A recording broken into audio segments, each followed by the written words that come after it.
আসসালামু আলাইকুম। কিছুক্ষণ আগে সচিবালয়ের সামনে আনসারদের সাথে আনসারদের উপরে আর কি শেখ হাসিনা ভর করেছিল।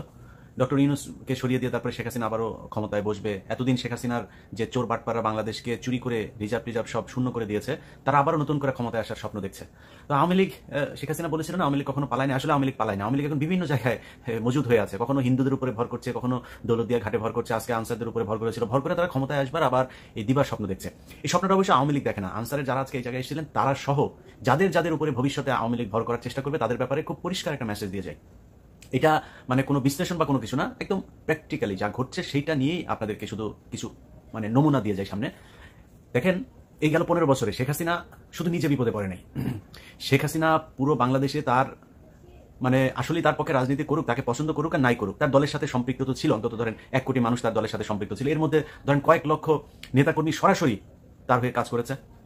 এই প্রতিটা নেতাকর্মীকে আপনি বিপদে ফেলেছেন। দেখেন, এই যে মানিক জীবন যায়, এই জীবন যৌবন সব শেষ করার পরে এই বয়সে এসেও তার কত উত্তেজনা দেখেন। চ্যানেলেতে গিয়ে কি করলো, বিভিন্ন জায়গায় সে সবসময় এত উত্তেজিত থাকে। নিয়ে যায় না কিন্তু শেখ হাসিনার সাথে করে। ইভেন দেখেন, পলকের মতো শেখ হাসিনার কোলে কোলে চড়তো, যিনি মা মা বলে ডাকতো, সেই মায়ের বিরুদ্ধে এখন রিমান্ডে যায় আপনার বক্তব্য দিচ্ছে যে তার মাকে সে বলেছিল ক্ষমতা থেকে স্টেপ ডাউন করার জন্য, সেই স্টেপ ডাউন করে নাই, উল্টো তাকে গণভবনে এই ওবায়দুল কাদের মারতে এসেছিল, এটা সে তার রিমান্ডের জবানবন্দিতে বলেছে। এখন এই যে উনি যে 161 দিচ্ছে বা যেইভাবেই দেখ, ইচ্ছাই দেখ অনিচ্ছাই দেখ, দিচ্ছে তো। এখন এটা যে দিচ্ছে, এই মানুষগুলি কিন্তু এতদিন ধরে তার খুব কোলের মধ্যে বসা ছিল। মা বলতে অজ্ঞান, শেখ হাসিনাকে তো পলক মা বলে, একদম মায়ের মতো অজ্ঞান একদম। ওরা তো আবার আপা বলে মাও বলে, দুইটাই বলে। তো মায়ের মতো দেখতে আপা বলে ডাকতো। তো এই মা আপাকে এত শ্রদ্ধার জায়গায় রেখে আছে, কিন্তু সরে গেছে। কেন সরে গেছে জানেন? কারণ পলক দেখেছে যে আমার আম্মা আমাদেরকে কোনো নোটিশ টোটিস না দিয়ে নিজে ভাইয়া গেল, আমাদেরকে একটু ভাগার সুযোগ দিল না। অতএব এই প্রায় 1-1.5 কোটি যে আওয়ামী লীগের লোকজন, এগুলোকে কিন্তু শেখ হাসিনা বিপদে ফেলে গিয়েছে। আপনারা আজকে যারা আছেন, শেখ হাসিনার গত এই পর্যন্ত আমার চোখে পড়েছে 2টা ফোন রেকর্ড। সে বাংলাদেশে বিভিন্ন তার নেতা কর্মীদের সাথে একটা কথা বলছে, কাছে বরগুনাতে এক আওয়ামী লীগের নেতার সাথে। ওই নেতা তো মনে করেন ফোন শেখ হাসিনার ফোন পায় ওর কাপড় টাপড় খুলে না পারে, উত্তেজনায় শেষ। তো এই এত উত্তেজিত সেই নেতা, সে ওই লেভেলের না, শেখ হাসিনার ফোন রিসিভ করার মতো না, কিন্তু তাকে ফোন করেছে। এটাতেই তার মনে করেন স্বপ্নদোষ হয়ে যাওয়ার অবস্থা। তো কেন শেখ হাসিনা তাকে ফোন করছে? কারণ শেখ হাসিনার এখন ওই জায়গাতেই ভর করতে হবে। উপর লেভেল তো সব মনে করেন আটক, এখনো ক্যান্টনমেন্টে জেলখানায় নানানভাবে নানান দিকে দেশ থেকে বের হয়েছে কিছু। এখন তো এই মিড লেভেলে এসেই তো তাকে কথা বলতে হবে। জেলা সভাপতি, উপজেলা সভাপতি, এই লেভেলের আওয়ামী লীগ নেতাদের সাথে তাদের কথা বলতে হবে। কিন্তু ওই ব্যক্তির যে উত্তেজনা আমি দেখলাম, এই ধরনের উত্তেজনা কিন্তু অনেকের ভেতরে হইতে পারে। সো উত্তেজনা করে জামা কাপড় নষ্ট না করে একটা জিনিস শুধু মাথায় দিয়ে রাখি, শেখ হাসিনা আপনাদেরকে উস্কানি দিয়ে আপনার জীবন নিরাপত্তাহীন করে তুলছে। শেখ হাসিনা সে নিজেও জানে সে যে ক্ষমতায় আসতে পারবে না। কেন জানেন? আমার এই কথাটা সত্য কি মিথ্যা সেটা আপনি একটু নিজে চিন্তা করেন। ধরেন শেখ হাসিনা এই প্রশাসনটা কিন্তু 15 বছর ধরে সাজিয়েছে। আজকে প্রশাসনে তো অনেক রদবদল হয়েছে। 5 তারিখে কি এর চাইতে বেটার ছিল না? এরকম প্রশাসন শেখ হাসিনাকে দেশে রাখতে কেউ কি গণভবনে তখন হামলা করেছিল? করে নাই তো। চাইলেই তো গোলাগুলি করতে পারতো। সেনাবাহিনী যদি বন্দুক নিয়ে দাঁড়ায় থাকতো, কামান নিয়ে দাঁড়ায় থাকতো, কেউ যাইতে পারতো নাকি গণভবনে? সে থাকতে পারতো, কিন্তু থাকতে পারে নাই। দ্যাট মিনস আপনাকে বুঝতে হবে যে এইখানে একটা বিশাল একটা শক্তি কাজ করেছে। আমি আল্লাহর উপরে অবশ্যই শুকরিয়া, আল্লাহ সবকিছু পরিকল্পনা করে থাকেন। তো বিশাল একটা শক্তির মাধ্যমে কিন্তু শেখ হাসিনার পতনটা হয়েছে। এত সহজে মনে করার কোনো কারণ নাই। ডক্টর মোহাম্মদ ইউনূসকে ছাত্ররা মারামারি করে তারপরে গণভবন দখল করে ফেললো, আর ডক্টর মোহাম্মদ ইউনূস বসে পড়লো।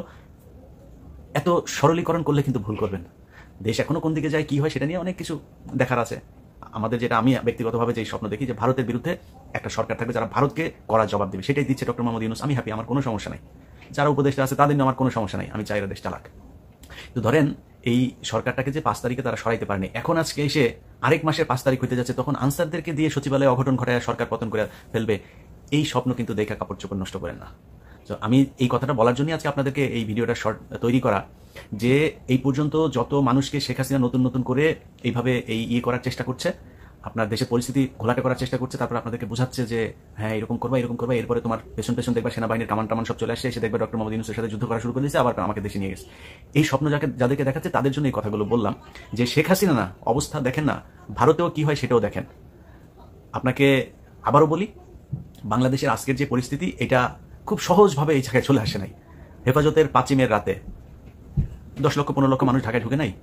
শেখ হাসিনা কি করেছে? হোয়াই নট 4 তারিখ রাতে সেটা করলো, হোয়াই নট 5 তারিখ দিনে সেটা করলো? করে নাই কেন?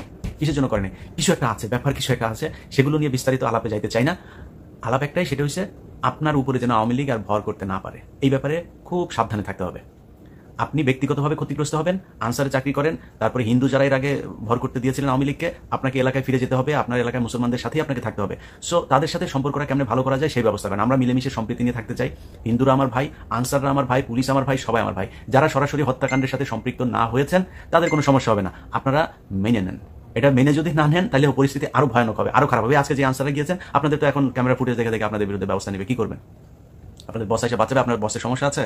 আপনাদের যারা এগুলো করছে তারা কিন্তু সবাই শান্তিতে আছে। শেখ হাসিনা প্লেনে চলে গেছে তার পরিবারের লোকজনকে নিয়ে, আপনাদের কথা চিন্তাও করে নাই। এটা বোঝা উচিত যে যেই শেখ হাসিনা আপনাদেরকে একটা, সে তো তার ছেলেকে ফোন করে বলতে পারতো যে তোমার ফেসবুকে একটা পোস্ট করো, উপরে বলো যে অবস্থা এরকম, সবাই যেন যার যার মতো শেষে গা ঢাকা দেয়, বা তারা কয়েকজনকে ফোনও করতে পারতো। মানে আনিসুল হকের মতো চামচা, সালমান এফ রহমানের মতো চামচা পর্যন্ত ধরা খেয়ে গেছে। আপনি বুঝতে পারছেন? যেটা শেখ হাসিনা শেখ রেহানার মূল ক্যাশিয়ার, যে এই সালমান এফ রহমান আর এস আলম, এই দেশ থেকে যাইতে পারেনি, ধরা পড়ে গেছে। আপনি বুঝতে পারছেন যে আপনার অবস্থান কোথায় শেখ হাসিনার কাছে?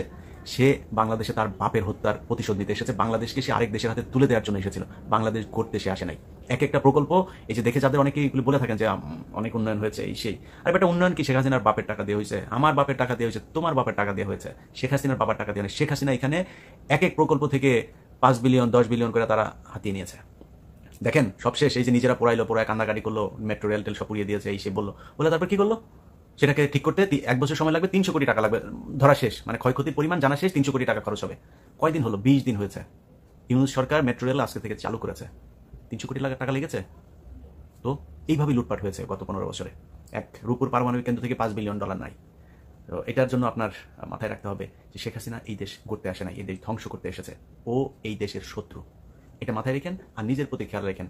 আন্দাজে আওয়ামী লীগকে ভর করতে দিয়েন না। আল্লাহ হাফেজ।